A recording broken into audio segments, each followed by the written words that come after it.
Alright guys, and welcome back to Armoured Warfare, and today we're taking out the M551 Sheridan, this tier 4 light tank. But first, before we get onto the Sheridan sort of stuff, I want to ask you, what does the video quality look like to you? Because I think I solved why the video was a bit blurry, and it was a little bit dark. I think I solved that. That's because my Armoured Warfare resolution was actually 1330 by 720. Which is stupid, because my screen's resolution is 1920 by 1080. And I was like, what? But there is an obvious change here. There's a bit of a trade-off. I can make my videos a bit clearer. The resolution fits the screen. They do look a bit clearer. They're not dark and blurry like they used to be. But with the higher resolution, my laptop I know, rip me, doesn't like it as much. I don't get 60 frames. I get about 40 to 50 now. And sometimes it drops a little bit and you might see a bit of juttering here. That's the video, but it's also my game. That is exactly how I'm playing. So I guess it's sort of, you see exactly what I'm seeing, but it's just not as smooth, and I don't like that. I'm a bit of a perfectionist apart around that. It's just there. Very, very slight, like 0.1 of a second it freezes. It's annoying, but it's part of the video. But I will be upgrading my computer this summer. Yes, I will be, and I will just pray to the gods about it. So, enough of that. Tell me what you think of the video quality. On to the Sheridan. Sheridan's a good tier 4 light tank. I remember back in the alpha and the very, very early access, one of the very first ones, early access 1, this thing used to get AP, which it didn't historically get, and it was really overpowered. It wrecked everything with its AP rounds. Like, holy shit, it destroyed face. So then they nerfed it. And now it only gets 2 types of ammunition. Well, it gets 1 type in 2 forms. It only gets heat, or shape charge, should I say. So it gets heat, and it gets ATGM.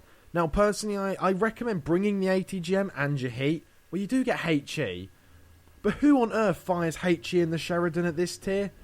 Seriously? You're way better off firing heat, as I'm going to show you. I only fire heat. There's the M60A3. Boom, straight through the drivers? Commander's cupola. Now, I lose my shit here. That T72 actually made me type in chat. I said, move. I was sitting here going, I didn't need to take that hit from the M60. I didn't need to lose that 344 HP. I could have kept that if it had just moved. But I have put 2 rounds out, dealing out a total of 977 damage. And the key, always, the biggest lesson if you ever want to do well in a game is the situational awareness. Checking your minimap, checking what's around you, knowing what's happening around you, just knowing what's happening. Because otherwise things like that happen with that T72. I don't mean to be mean to him at all or anything, but just, if he was just looking around him a little bit better, if I personally had a better placement on him, then I wouldn't have got stuck on a cliff and I wouldn't have taken an unnecessary hit. So right here, this is some of the good and bad points about the Sheridan have been shown up. This 152mm gun that it gets, I penetrated the M60A3 in the Chieftain, doing quite a lot of damage, and that ERC. Of course I pen the ERC, it's got no armour. But the limitations of it being like a tall, weak vehicle are starting to come into play. The gun depression is good, but the gun depression is not absolutely fantastic. Trying to fire down off this cliff is starting to prove to be quite a challenge. You'll see me trying to take some measures later on, like about in a few seconds to be honest, like this. I'm trying to see if I can get a shot. Sign of a T72. Nope. I can't even... No, I'm going to penetrate that. It's such an angle. And the ridiculously long reload time of the Sheridan is also quite a thing. This is one reason why I like the Starship. The Starship gets more HP. It's got better armour. And it's got a better gun. It's just a nicer tier 4 to play person. It doesn't have the mobility, but it gets you around the battlefield. That's one thing that I do like. The Starship reloads in 10 seconds, whereas this thing reloads in 13. And I do take another hit from that T72 down there that knocks out my breach, and that raises the reload time to 14 seconds. As you'll see here, try to aim there, breach gets knocked, and it basically is 15 seconds. I do 4 rounds a minute at tier 4. You're having a laugh there. The Pack 90, which is the same tier, reloads in just under 4 seconds. And now I get a little idea here. I'm like, oh, I can fire through those buildings. Oh, you'll see why. You'll see how like that plays off in a bit. But another thing about the Sheridan is it's horrifically inaccurate. Horrific. It's just awful. I can't even put a word to it. How bad it is. How inaccurate it is. And there's a funny shot later on. Like this Chieftain Mark 6 leader here. Just pops out behind the wall, tiny little bit, but straight through the side of the turret, 511 damage. Brilliant shot there. pull back, get this gun to reload, but later on there's a T-64 down there, and I have the best shot on him, and you'll never guess what happens. Oh no, you'll never, ever guess what happens at all. T-72 Ural, of course, not paying attention again, but that T-64 could have had a side shot on me there. That T-72 knocked me, I had to stop, broadside onto a T-64, which isn't the most accurate vehicle in the game, but the Sheridan is enormous. I could have easily died there. 296 HP right now. I'm not having a good game. And I'm sitting there thinking to myself, oh, if I come around this... Oh, I might as well just risk it. T-64, he fires, bounces, I fire, and it just goes low. Just... What? And then the enemy starship starts to go on a little bit of a rant. Banned 7 days for cheat, reported, and he says screenshot. There you go. I was laughing right now. This game had so many ups and downs and weird roundabouts. It was very strange. Mark 6 leader, not looking our way. Pop out, don't even need to aim. He was inside my full circle anyway.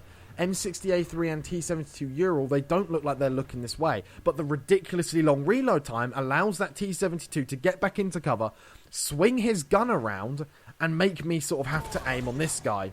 Not really a problem, M60A3 knocked out. But T72 Ural is probably a bigger threat. But he's hiding, and I'm just going to sit back, reload, and let the friendly come behind him. Fair enough. LAV-300, do you remember how this accuracy was terrible? Look how much of it I have. He moves back, and I hit him. The Sheridan is unpredictable. You thought Russian accuracy was weird. This vehicle is even stranger. That T-64, I completely missed him, but I hit that LAV-300 like... What?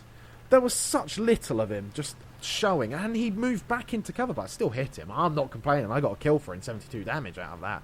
So the light tanks, of course, get their boost, mobility boost, fling forward, straight over the bridge, risking life and limb here because I know one shot will kill me from any of these guys, and screw it, I might as well make the most of it. 3 kills, 2,643 damage. Right then, Gvozdika is dead. Look at the accuracy here. Starship in the distance, boop, bomb, straight through the top of the turret. Okay, sure enough. This vehicle can be quite a sniper, to be honest. I do enjoy the Sheridan. As much as I hate it, I really enjoy it. That's a famous quote from me now. As much as I hate it, I do enjoy it. LAV-300, not much of him showing. He's moving forward, straight through the engine deck, 473 damage. Boy, the alpha damage of this gun is absolutely phenomenal. I love it. It's brilliant. Who doesn't want a tier 4 that does 500 average damage? Seriously, you must be weird. LAV-300, can I get him? Can I get the ace tanker? Nope. There he goes. Now, remember the Swing Fire video I made? Swing Fire's got brilliant camouflage. Now, watch this. I didn't actually understand this, so where is he? Swing Fire should be around here. Oh, there he is. We only proxy spot him. We drove round that bit and we still didn't see him. Like, what? Swing Fire, though, here's the limitations. It can't do close range. Trying to duel a Sheridan at close range? Nah, the Swing Fire really isn't going to get any of that. I can sit back. I'm watching him move off now. He thinks he's unspotted. I saw him move, come out, just finish the reload, aim up, and boom. Blow him to smithereens of the 152.